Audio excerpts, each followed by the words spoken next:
En la materia que llevamos Sociedad Políticas Públicas, vimos algo de la cocaína, ¿no es cierto? ¿Se acuerdan ustedes? Sí. Bueno, vamos a repasar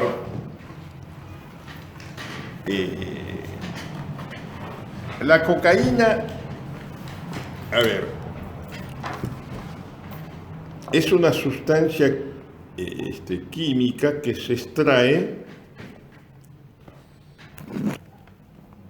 de la hoja de una planta que se llama Eritroxylon coca. Un arbusto que crece en las laderas de la cordillera de los Andes, particularmente Perú y Bolivia, y que después, más tarde, fue llevado a Colombia. Esta planta, arbusto que llega a tener hasta 2 metros de altura, de esta planta se extraen hojas de coca que desde tiempos inmemoriales, en el periodo precolombino, ya eran conocidas por las culturas que habitaban esa zona.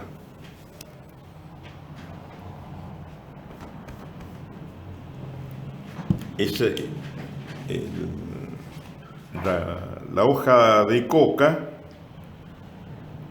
da lugar a una práctica que aún hoy se conservan en esos lugares, ¿no?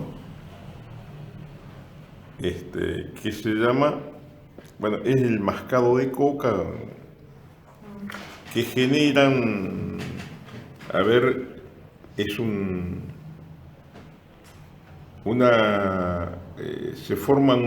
se introduce la hoja de coca, a la cual se le cortan las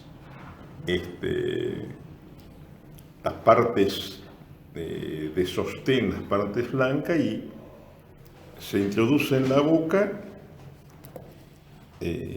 se masca se lleva en la boca sin romper la hoja, y se le adiciona generalmente, por lo menos los pueblos primitivos le adicionaban cal o cenizas, cosa de que esto le pudiera extraer el principio activo que tiene la hoja de coca, que es la egonina, se llama egonina.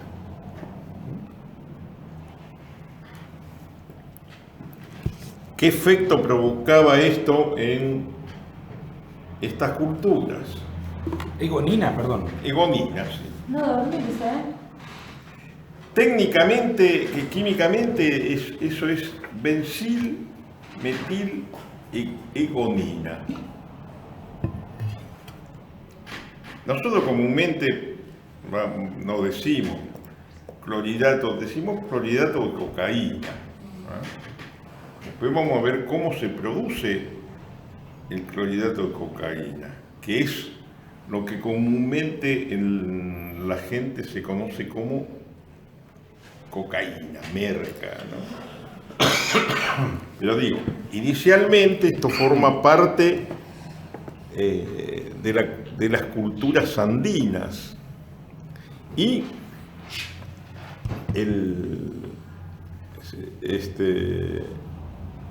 la masticación de la hoja de coca,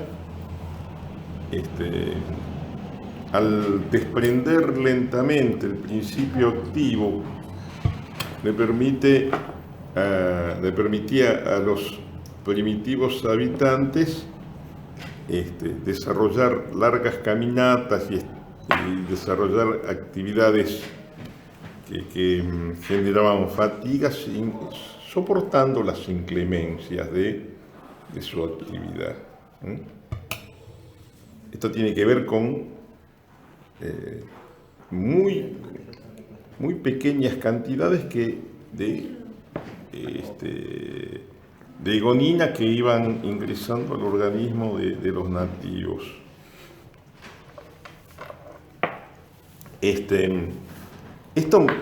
La práctica del coqueo subsiste hoy. Ustedes van a Tucumán, van a Jujuy, van a Salta. Es corriente que no solamente en bares suburbanos, sino lugares de muchos lugares elegantes, por así decir, le ponen en la mesa un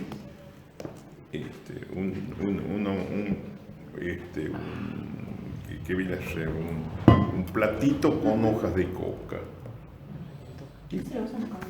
Los camioneros lo usan mucho allá. Los camioneros lo usan porque le quita el sueño, justamente por esa, al suprimir la sensación de fatiga le permite estar durante mucho tiempo manejando.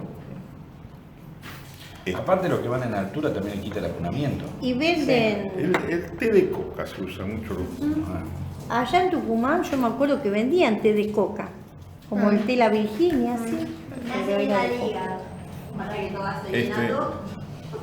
Cuando vos estás efectivamente en Humahuaca, o cuando vas subiendo ahí, nosotros, Humahuaca está 2000 y pico sobre el nivel del mar, vos seguís subiendo y te vas a apunar.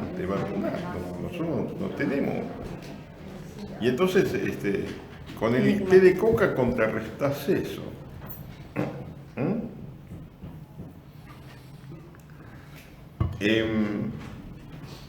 La Iglesia se opuso, en la época del virreinato, se opuso a esta práctica del coqueo y la quiso desterrar, aduciendo que era una práctica satánica. Pero los comerciantes y los empresarios que tenían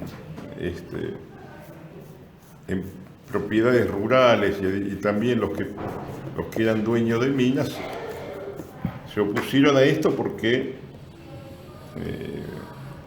quitar el coqueo le significaba que sus trabajadores se fatigaran más rápido, ¿no? Entonces, el rey de España estuvo más de acuerdo con los empresarios que con la Iglesia. Bueno, y sí, no se prohibió el coqueo. Aún hoy, ya te digo, a pesar de controversias que ha habido en organismos internacionales en relación si había que considerar el coqueo como una actividad legal o no, todavía el coqueo se sigue desarrollando en zonas del noreste nuestro, en Bolivia, en Perú y en determinadas zonas de Colombia.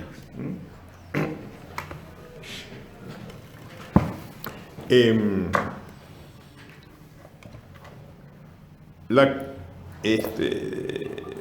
hoja de coca fue comercializada particularmente en un país que tuvo el país que era el mayor productor de hojas de coca en el mundo era Perú, aún antes que Colombia. Colombia ingresa después a este comercio, pero el principal productor era Perú y después venía Bolivia. Ellos comercializan la hoja de coca que se exportó en el siglo XVIII, mitad del siglo XIX se exportaba a Europa y en parte a Estados Unidos porque hacían bebidas que se le incorporaban la hoja de coca. Recién en 1860 y pico los laboratorios alemanes consiguen generar un método químico por el cual transforman la materia prima, la coca, la transforman en clorhidrato de cocaína, que después entusiasmó esto a un sector del mundo del mundo médico por algunas propiedades que tiene el clorhidrato de cocaína. A mediados del siglo XIX, dijiste. Bueno, sí, 1800 y pico. 1867. Un tipo parecido a alguien que conocemos, Niesmann se llamaba el tipo, un alemán. Ustedes conocen a Nisman, pero este se llamaba Niesmann. ¿Niesmann como Nietzsche? ¿Como Nietzsche? ¿Niesmann es como Nietzsche? Sí, Niesmann.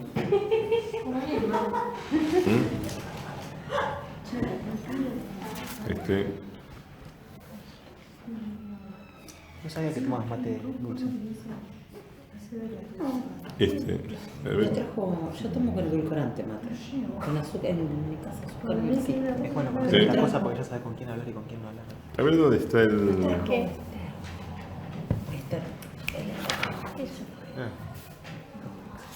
Belén la Cruz. Toma dulce el mate. Es un insulto al ser humano.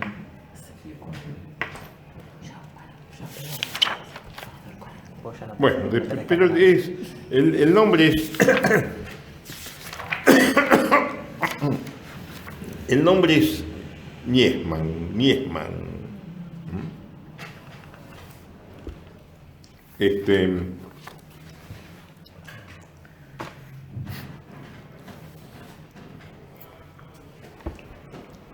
Esto, la posibilidad de elaborar el clorhidrato de cocaína a partir de la hoja de coca, bueno, le generó un impulso, ¿no es cierto? Y desde entonces empezó a discriminarse entre la hoja de coca y la cocaína. ¿Cómo es aún el proceso de producción de la cocaína? Sigue siendo esencialmente el mismo, aunque se han perfeccionado formas químicas. Hace un par de años atrás, en la UNR, había habido una charla sobre sustancias químicas. ¿De qué? De adicciones, o sea, sobre sustancias químicas, pero de la parte de adicciones, de Sí. drogas, ¿no? Y una de las charlas mostraron cómo era el proceso para hacer el clorhidrato de cocaína que se hacía en la selva de Colombia, por ejemplo. Y ahí te da una lista de los precursores y todo. Yo tengo la foto. Ahí en la aula magna de la escuela de medicina. Me acuerdo. Y lo podés vender. Pero es re sencillo hacerlo. Lo que pasa es que necesitas mucha cantidad de hoja de coca. O sea, muchísimo. Sí. Bueno, entonces, técnicamente la cocaína tiene tres propiedades básicas. Es un psicoestimulante, es un anestésico local y es un poderoso vasoconstrictor. ¿Vaso qué? Vasoconstrictor. ¿Sí? Por donde pasa, se comprimen. Esto va a ser muy importante tenerlo presente porque muchos de los efectos lesivos que provoca la cocaína se debe a esta propiedad. Por ejemplo, los que tienen uso crónico tienen perforado el paladar. ¿Eh? Los que tienen uso crónico de cocaína tienen perforado el paladar. Sí, el paladar y Y las fosas nasales. las fosas nasales. Y el tabique. ¿Por qué? Porque al aspirar, la cocaína produce vasoconstricción de las pequeñas arterias que río. Lo que se ha descubierto, hay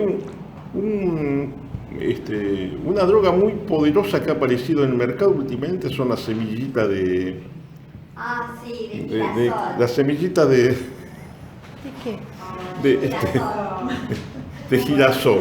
Hay gente que se Que se entretiene. sí, no, hay gente que se da con semillitas de girasol hasta ¿Y una quedar adicción reventada. eso? ¿Eh? Una adicción. Porque mi hijo se come los paquetes de semillita. ¿Cómo? Ahora porque no la puedo ni Calma leer, la ansiedad. pero... Ah, vos sabés comer la semillita. Mal. ¿Es Mal malo? el fin de semana porque me comí no sé cuántos Y el paquetes. estómago. Me estaba saliendo un gallito entero. De hacer esto. Te estabas convirtiendo en una... No, se comió 5 paquetes cinco paquetes de semillita de girasol. Encima con la cantidad de sal que tiene. Ayer se andaba arrastrando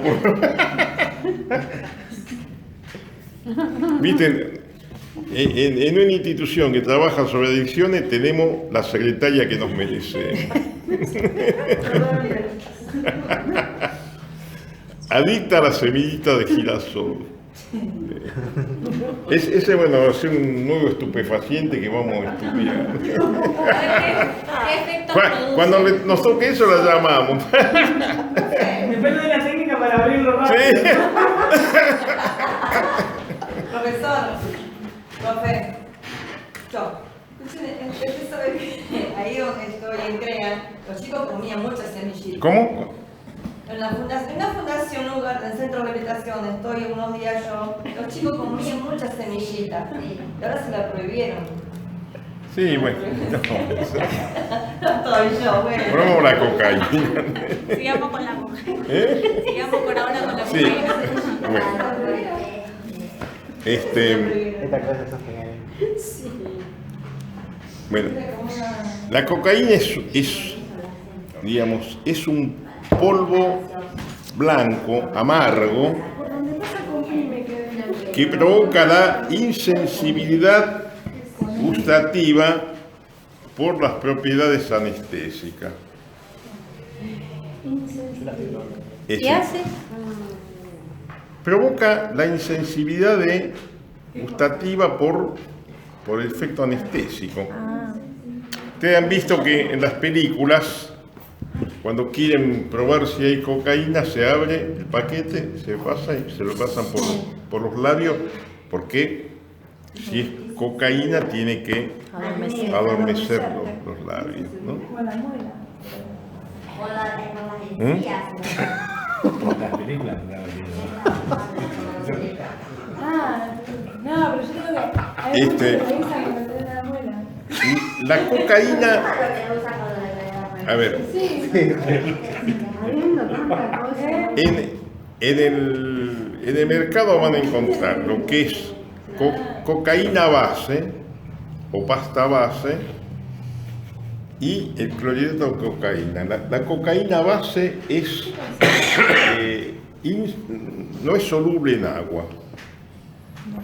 No se puede disolver en agua, mientras que el clorhidrato de cocaína sí es muy soluble en agua, razón por la cual una de las formas de ingerirla es a través de lo que en la jerga se llama el pico. Se disuelve la cocaína en agua y después con una jeringa se aspira y después se inyecta en la sangre, ¿no? Esta es una forma corriente de consumir cocaína. Fíjense que hoy no es tan común encontrarse con consumos de drogas por vía parenteral, porque esto ha sido una de las cosas que donde ha tenido de alguna manera cierto éxito las estrategias preventivas de HIV-Sida. Generalmente hoy sí, por lo menos la experiencia que uno tiene de pibes que entrevista para ingresar a tratamiento, una de las preguntas corrientes que uno le hace, bueno, a ver vos que consumís, cuando dicen cocaína, ¿vos te picás? No. Digo, ¿por qué? Pues el miedo al bicho. Ayer me tocó entrevistar a un muchacho de 23 años que me lo trajeron de el penal de Piñeiro. También empezamos a conversar, digo, a ver qué consumís, Cuando me dice merca, cocaína, y digo, ¿cómo la consumís? ¿Vos te picás? Como diciendo, no me jodás, ¿viste? Me dice, Como Soloco. me dice,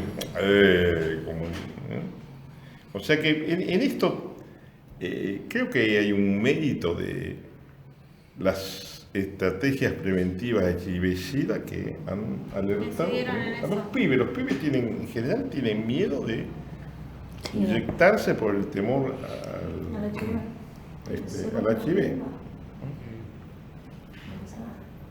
Bueno. Sí, pero si vos te compras la jeringa, tranquila. A ver, Sí, esa se cayó una vez.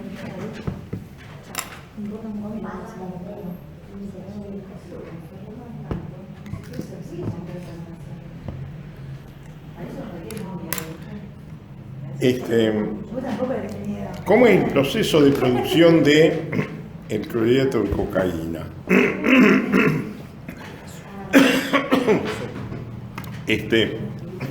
Las hojas de coca de la planta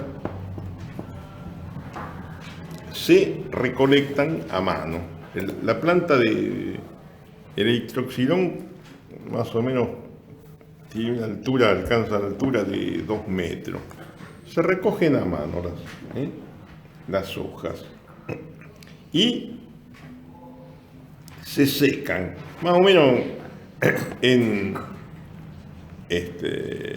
se secan al sol y prácticamente en un día las hojas ya están para el consumo, ¿no? Para hacer clorhidrato de cocaína, primero se transforman las hojas de coca en pasta de coco, pasta base.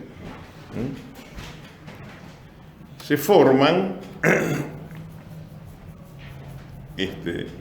una especie de bateas donde se ponen las hojas de coca y después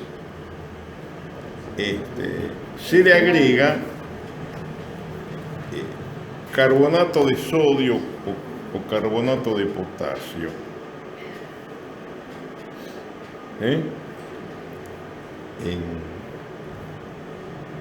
Para convertir, la cocaína que tiene en una forma insoluble en agua. Después esas hojas humedecidas, ahí sí se le agrega queroseno o un solvente fuerte. Generalmente es queroseno, gasolina, algo que sea, ¿no? Se agregan en las bateas. ¿Por qué? Porque el solvente va a extraer el estupefaciente básico, que es la egonina. Y además extrae también otros alcaloides. Y a ese líquido que queda se le agrega ácido sulfúrico, que hace que precipite, se formen lo que se llama el sulfato de cocaína, sulfato de egoína o pasta base. Y en algunos países de América eso se le llama bazuco.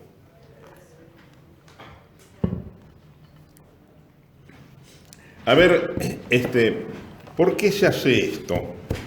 Y se hace esto al pie de la planta.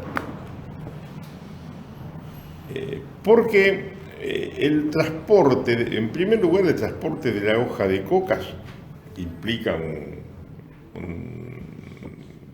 bolsas inmensas, ¿no? Imagínense que tuvieran que transportar hojas de coca desde la Yunga de Bolivia hasta una villa de Rosario. Bueno, en esta charla que yo fui, que era de Cedronar, habían dicho que para hacer 1 kilo de cocaína necesitas un camión doble acoplado lleno para hacerlo. Más Un o menos. camión para hacer 1 kilo. Doble acoplado, sí. Doble acoplado, como 30 Doble. toneladas. Sí. A Sí, ver, porque no sacás casi nada de la hoja de coca. Por eso necesitas mucha cantidad. espera. Acá dice, mira, este es un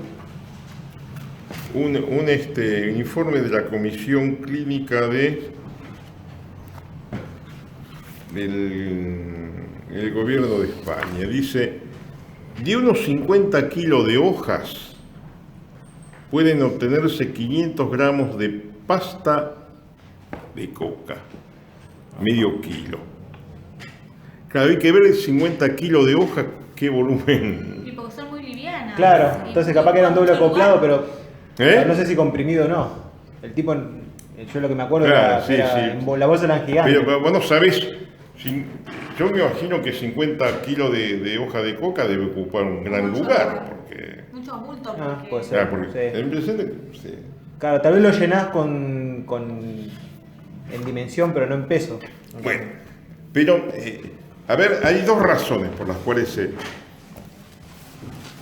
produce la pasta de coca en el lugar donde están las plantaciones. Uno es la incomodidad que supone transportar hoja de coca de la Yunga o de Perú hasta, vamos a suponer, Rosario. La otra es que en el transporte,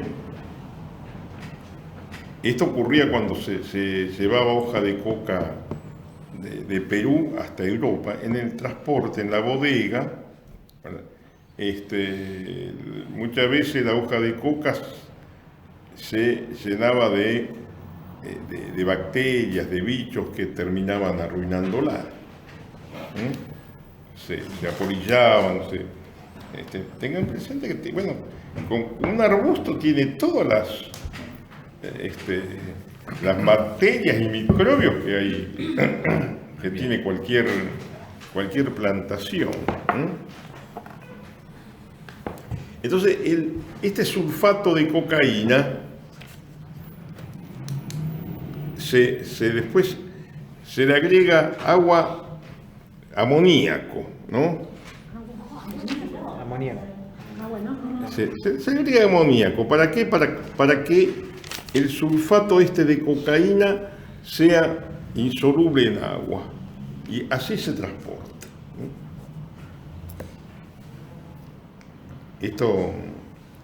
Este sólido es pasta de coca y que en países latinoamericanos se utiliza como bazuco. Y esto, sobre todo en zonas pobres, se fuma así. El bazuco. Ustedes se dan cuenta que no solamente la persona que fuma esto va a aspirar los principios, el tóxico egonina, sino que a su vez restos de amoníaco, restos de ácido sulfúrico, restos de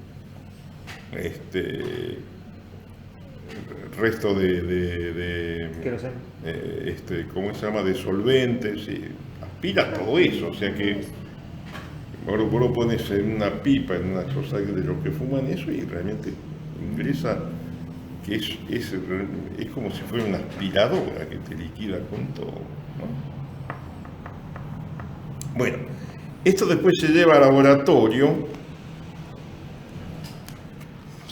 y ahí es donde se fabrica el clorhidrato de cocaína. La famosa cocina sería. Las famosas cocinas. Ahí se utiliza permanganato de potasio. ¿Cómo es? Permanganato de potasio. Sí, la lista de precursores químicos es larguísima. ¿Eh? Que la lista de precursores químicos es larguísima para estas cosas. Sí, pero básicamente son permanganato de potasio,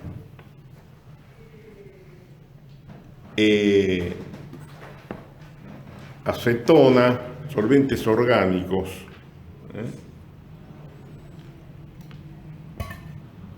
y fundamentalmente ácido clorhídrico, porque lo que se va a conformar va a ser el clorhidrato de cocaína, o lo que comúnmente se denomina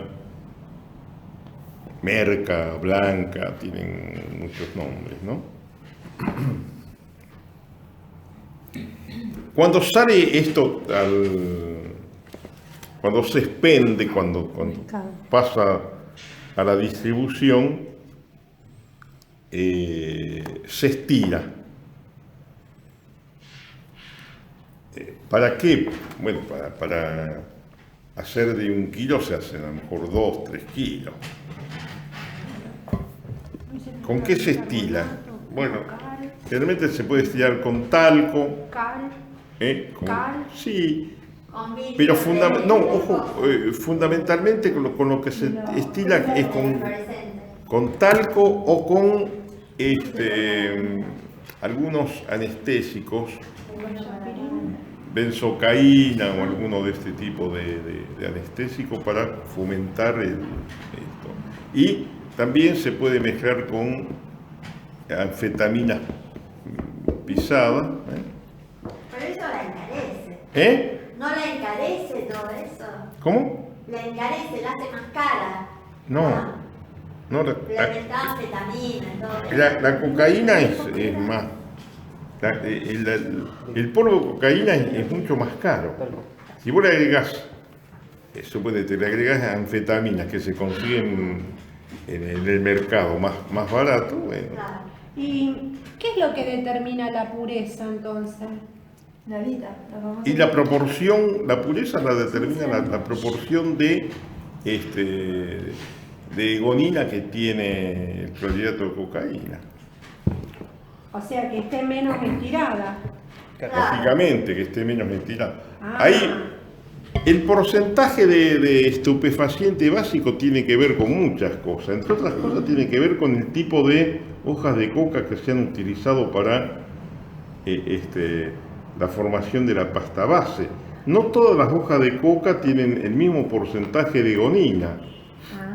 Diferentes porcentajes. Posiblemente la hoja de Perú es mejor que la de Colombia. La de Colombia es la mejor. O la de Colombia es la mejor. La de Colombia es la mejor porque está como un poco modificada, porque originalmente era de Bolivia y de Perú. Sí. Y se modificó para que crezca en Colombia, y en Colombia es como que la que más rinde te da. Sí, pero eso depende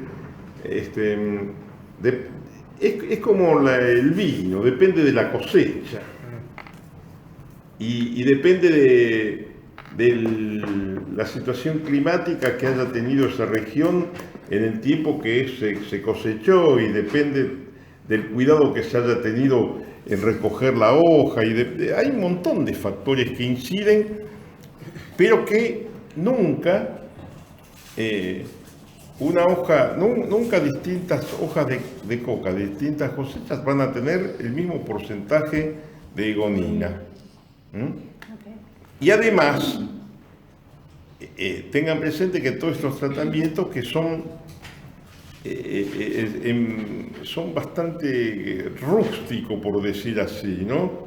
No es que se trabaja recién en laboratorio al final del proceso, pero sino el proceso de lavado primero con una sal de carbonato, y después extraído con petróleo, y después que se le agrega.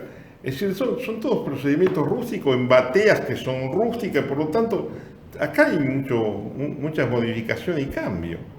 El tema es que todo eso después, si vos te lo fumás como un bazuco, como pasta base, hay lugares que se hace eso, te incorporas todo eso. Profesor, una pregunta. O sea, yo he visto un documental donde ponen toda la hoja de coca. ¿Cómo? He visto un documental donde ponen toda la hoja de coca. Claramente ven. La hoja de cocaína la ponen como enteras. O sea, ¿tiene que estar intacta, así sana la hoja o puede estar toda rota? Y eso depende. No, le pregunto, porque como eso de que hay, o sea, la gente que la mastica le saca la hoja como... No, pero eso es para hacer el acullillo, o sea, para el mascado. Ajá. Para el mascado se le saca la parte del nervio ese central, pero cuando vos lo macerás, no, lo meten, te imaginas que arrancan hoja de coca y meten todo ahí, es una batea enorme. Sí, en el proceso ese es muy rústico, muy... No. El otro día pasaron un video de cómo lo hacían. Ah, en el Google. En plena selva, Sí, lo vi yo. pimentones. Lo pisan. ¿Eh? Pisan. Lo pisan a pata. Sí. Después lo que ponen es todo así a ojo, un poco de esto, un poco de aquello, un poco de lo otro, lo revuelven, un Claro. trapo, lo aplastan. Lo deben pisar, lo pisan en la primera parte cuando le agregan el solvente. Después cuando le agregan ácido sulfúrico, no. Va a quedar Te queda el muñón. Y todo eso se ingiere cuando... Yo le digo igual. Qué bárbaro, Dios. Que no cambia nada. Todo eso sí. Si es re que hacer eso. Todo eso después por supuesto que algunos restos de esto deben quedar cuando se forma el clorhidrato de cocaína. O sea, no es solamente el efecto que produce la sustancia aún pura, sino también los restos. El ácido clorhídrico, yo en una época fabricaba productos de limpieza y lo usaba como decapante. Claro. En los pisos de Portland chupaba el aceite del ácido clorhídrico. Y aparte lo usaban para limpiar los azulejos. Hasta que prohibieron la venta. Y ahora lo venden junto con soda cáustica mezclado. Claro. Pero Y porque si no se puede usar como precursor. ácido clorhídrico. Y la soda cáustica también, algunos lugares te quieren vender. La soda cáustica. No te quieren vender. Antes se podía comprar, ya no. No, un lío tiene que hacer un favor para comprarla, también le tiene que presentar papeles. Que están Porque son mal. precursores químicos. Otra pregunta. ¿El parco es el residuo de la pasta base No, del clorhidrato? es el residuo de fabricación del clorhidrato de cocaína. ¿Y la alita que el otro día... No, la hablamos? elita no se sabe. Ah, no se sabía. No. Porque no. El no bajo se- resto del clorhidrato. Sí, no se han hecho análisis químico de la alita. La alita no se sabe. No se sabe. Es el clorhidrato de cocaína mezclado con, y no se sabe bien con qué mezclado, ¿viste? ¿Hay alguna manera fácil de establecer el grado de pureza? ¿Cómo? ¿Una manera fácil hay? No hay manera fácil. No es que se te duerme más rápido el labio ni nada. ¿Eh? por el estilo. No es que se duerme más rápido el labio ni nada por el estilo. Y pero eso como es una sensación. Cada persona Y distinta. depende de las personas. Ese Posiblemente porque haya si, un caso. vamos a suponer, si a esa polvo de cocaína le agregaste mucho benzocaína, se te va a dormir. Claro. ¿Te acuerdas lo que decía Darío? Y no es, ¿Te acuerdas lo que decía Darío? no tiene pureza. A ver, esto entraña, fíjense una cosa, entraña algún riesgo para el consumidor, un riesgo, además de los efectos lesivos que después vamos a estudiar que provoca el consumo de cocaína,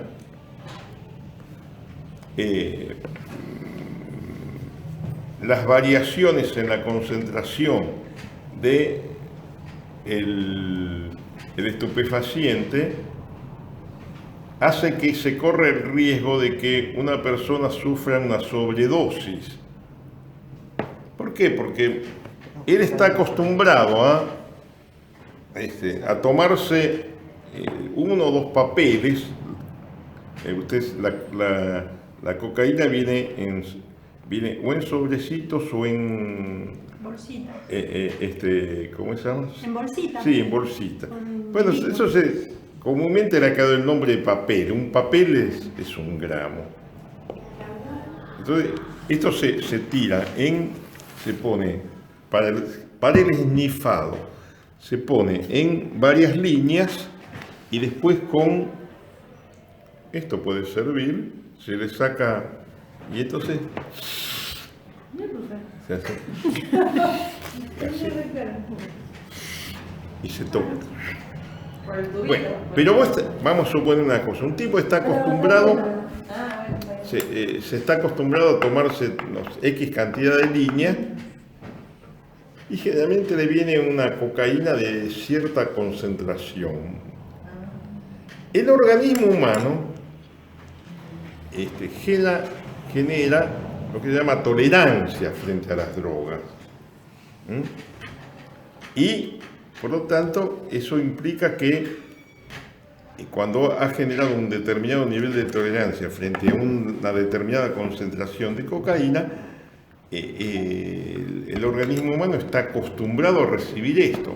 Pero si se cambia la concentración de cocaína, podría ser de que le toque por esas cosas una cocaína más concentrada, ingresa mayor cantidad de egonina al organismo y le puede producir un síndrome de sobredosis, ¿no? Eso le pasó a un chico de la escuela el año pasado que salía con un amigo al baile. Murió el pibe un fin de semana. Y el pibe nos decía a nosotros que murió sobredosis. Lo que pasa que nosotros siempre compramos en el barrio. Ese día fuimos a bailar y otro llevó de otro lado.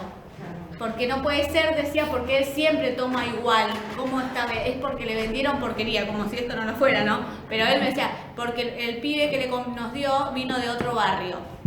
Y parecía escuchar que te estaban hablando de mi proveedor me vende, claro. ¿Entendés? Y decía, por eso fue, porque le dio porquería, porque él está acostumbrado, no puede ser, le dieron porquería. En realidad no era porquería, era más pura, era mejor. Era distinta a lo que supuestamente la del barrio que ellos tomaban. Claro, a lo mejor esa tenía más concentración de sustancia, ¿no? Y profe, la famosa tripa. La tripa. ¿Cómo? No, eso es otra cosa, nada que ver. No, pero ese se ríe, pero no. Hay una droga, fuera de joda, hablando en serio, que le dicen la tripa. Y es un papelito chiquitito así. Eso es chiquitito. LSD. LSD, eso es. Pero los que vienen en... ¿En serio? La estampilla. Picante. Sí. No, esa es otra sustancia. Ese es ácido lisérgico. Sí. Nada que ver con la cocaína. No, ergotamina se pero tiene. siempre quise saber que tenía... No, después eso lo vamos a estudiar después. ¿Viste? No me mezclé la sustancia. Eso en el próximo capítulo. No me mezclé la sustancia. Pero encima tiene el nombre parecido, porque este es gonina y el otro es ergotamina. El del LSD es ergotamina. Sí. Y este es egonina. Egonina. Bueno, el clorhidrato de cocaína se puede consumir de varias maneras. La más corriente es esnifarse. Se hacen lagartos, que se llama, o a veces se ponen, o se pueden diluir en agua y se inyectan. Sino también se puede transformar en crack. Se lo mezcla con bicarbonato, cosa que se forman piedritas. Y esto es fumable. Se llama crack porque cuando se está fumando se cracks. ¿Viste? También, como es soluble en agua, se puede mezclar con clorhidrato de un opiáceo, ¿no es cierto? ¿cómo es que se llama? Es morfina y heroína. Entonces se mezcla se puede mezclar con heroína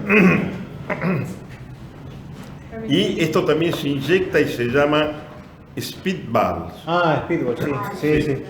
Que se llama speedball porque es sub y baja. Como bola rápida. Speed, S-P-W-E-D. Pero es una especie de sub y baja, ¿no? Y tienen también se puede mezclar si se transforman en piedritas de crack, se pueden pisar y se lo mezcla con tabaco, se lo mezcla con marihuana, en fin, tienen varias, se puede fumar. Una pregunta porque no lo sé bien, pero el PCP, es el polvo de fenil, sí. No tiene cocaína. No, este es se llama droga de diseño. Se fabrica químicamente, ¿no? El PCP. Bueno, PCP, sí. PCP. Polvo de ángel, ¿no? Parece un partido, sí, parece el partido. PCR. No. Esa es otra. Bueno, veamos entonces las tres características básicas que tiene el clorhidrato de cocaína. Dijimos, es un psicoestimulante, Anestésico local. es un anestésico local y es un vasoconstrictor.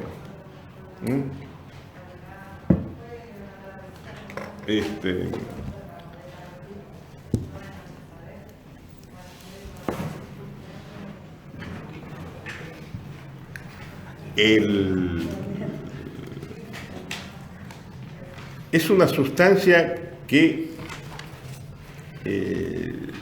yo les comentaba, cuando apareció en la sociedad, generó muchas expectativas, justamente por esta propiedad de anestésico periférico. Y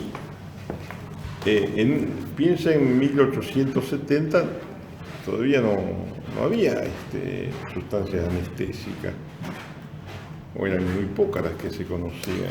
Y esto permitió la utilización médica de la cocaína. Se utilizó para muchas operaciones oftálmicas.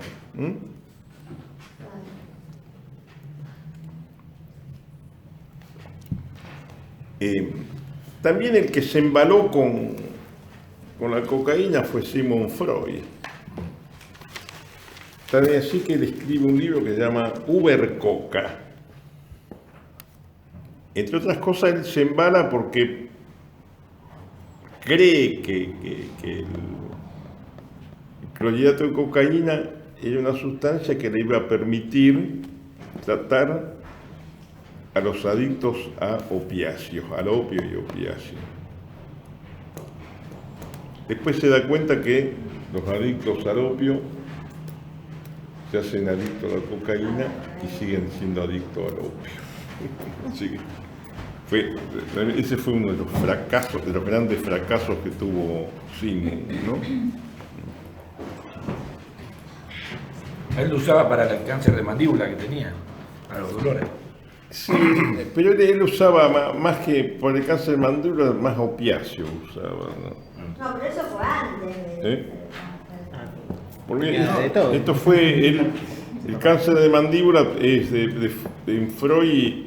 Él muere en 1932, 33, y más o menos el cáncer de mandíbula lo había tenido ya de tiempo antes.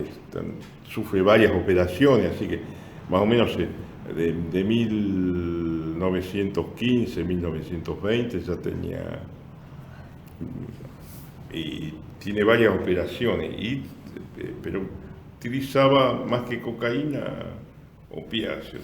Sí, yo entendí que había arrancado con la cocaína y que después terminó con morfina. Sí, y sí, por el cáncer, ¿no? No obstante, a ver, la cocaína siguió siendo legal, particularmente en Europa y también en Norteamérica. Una de las cosas que lo llevan a que la coca sea muy requerida en Estados Unidos es la Coca-Cola. La Coca-Cola le inventa un farmacéutico, creo que de Nueva Jersey, se llamaba Pemberton. En esa época en Estados Unidos circulaban, los americanos estaban muy acostumbrados a usar a ver todo tipo de tónicos, líquidos. Ustedes vieron que en las películas de cowboy aparece siempre uno que va con una botellita, el carrito, el elixir, carrito, el elixir. Sí, están muy acostumbrados a eso. Entonces, había muchas bebidas hechas a base de coca, de la hoja de coca. Y Pemberton parece que se apioló y a ese jarabe le agregó algo que revolucionó el mercado, le agregó soda. Entonces hizo ese líquido efervescente. Durante mucho tiempo usó la hoja cruda así como venía, o sea que tenía principio. Después, 1900 y pico, se empezó a usar, la Coca-Cola empezó a usar hoja de coca descocainizada. Se les traía, a la hoja de coca se les traía la egonina, pero se utilizaba la hoja de coca, ¿para qué? Para darle el sabor. Y entonces ya la Coca-Cola había alcanzado un cierto nivel de receptividad en la consideración de la gente,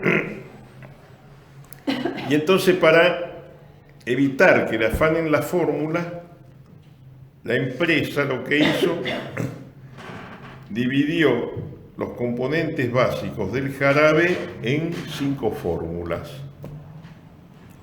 y daba la fórmula X a tal empresa, la fórmula X, o sea, dividió todo, después juntaba todo y hacía el jarabe.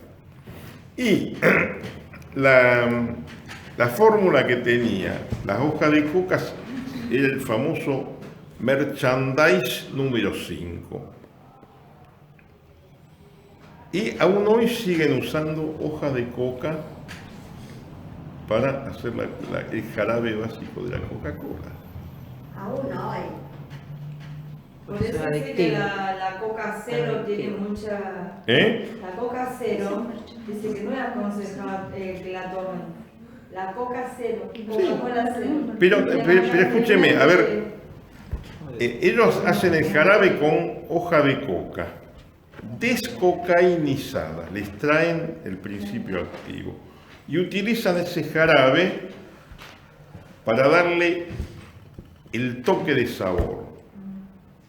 Durante mucho tiempo, cuando después la cocaína se ilegalizó, la empresa tenía una empresa subsidiaria, una empresa química que era la que recibía la hoja de coca en bruto y la transformaba en la transformaba en coca para darle sabor. Le sacaban le sacaban el estupefaciente básico y lo demás lo utilizaban. Y la cocaína, el estupefaciente básico, había un representante del el Buró Federal de Narcóticos que estaba supervisando y la heroína se quemaba. Ponele. Ponele que se quema. Bueno, pero así dice la gente. Así dice. Pero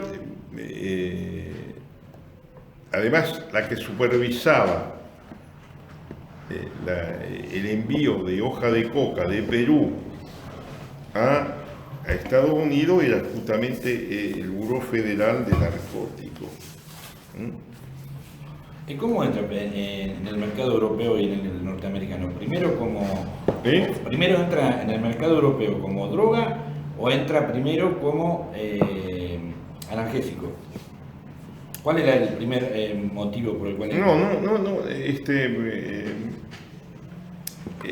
En 1800 y pico, después, entra fundamentalmente como analgésico periférico. Después empieza a 1900 y pico, empieza a ser consumida por determinados círculos. A posteriori entonces. A posteriori eso. Hay todo un periodo donde la cocaína es legal. Tan es así que tanto en Europa como en Estados Unidos se conocen mezclas de cocaína con vino. Hay un vino que se llama el vino Mariani, que contenía cocaína. Durante un tiempo, Estados Unidos, principio de 1900 y pico, empiezan a aparecer corrientes que planteaban la ilegalización de la cocaína. Entre ellos confluían, alerta de algunas sociedades médicas, después sociedades prohibicionistas, fundamentalmente de agrupamientos así religiosos.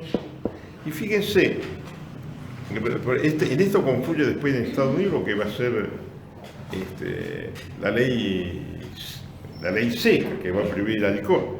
En la prohibición del alcohol jugaron un papel muy especial asociaciones de mujeres feministas que conjuntamente con la lucha por el voto obligatorio planteaban el cierre de las tabernas. Parte de la historia, ¿no? Estados Unidos es donde primero se genera toda una corriente más bien prohibicionista, mientras que en Europa esto estaba más... Europa no aceptaba. Después, si ustedes recuerdan,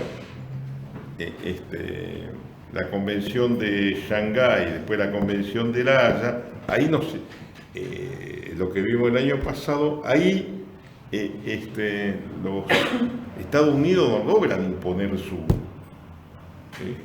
postura. Y esto tenía que ver también con los intereses económicos que tenían los europeos. Por ejemplo, los alemanes no le convenía ilegalizar la cocaína. Si ellos tenían los principales laboratorios donde se fabricaba la cocaína. Y ingleses, rusos y holandeses, ellos estaban tocados por el opio, morfina y heroína. Tampoco querían ilegalizar, porque en ese momento estaban todos enganchados con eso. Si la convención de La Haya, decía en el texto, al final fue como, se rindieron los holandeses y dijeron, bueno, por lo menos que sea el territorio nuestro, o sea, claro, hagámoslos acá y hagámoslos acá, ya que no podemos vencerlos, nos unimos y acá negociamos las condiciones. Entonces, esa es la historia. Recién en Estados Unidos hay se empieza a ilegalizar ya a principios de 1900 y en Europa a posteriori. Pero después entre la Primera y la Segunda Guerra Mundial hay una especie de decrece la predilección por la cocaína y prima más la heroína, sobre todo en Europa siempre primó más heroína y morfina. Y después de la Segunda Guerra Mundial es que hay una explosión de consumo de cocaína, pero también de anfetaminas y de otras sustancias. Eso viene después de la Segunda Guerra Mundial. Bueno, hasta ahí quedamos, lo dejamos picando y vamos a ver en la próxima clase, a ver, cuáles son los efectos que produce el consumo de clorhidrato de cocaína según el tipo de consumo que se haga en el organismo humano y cuáles son los mecanismos neurobiológicos y farmacológicos que se juegan para producir esos efectos. Y después veremos, bueno, algunas de las patologías más importantes que se gestan, ¿no? Y con eso cerramos con el tema cocaína. ¿Qué pasa? Después tenemos que ver que usted vaya preparando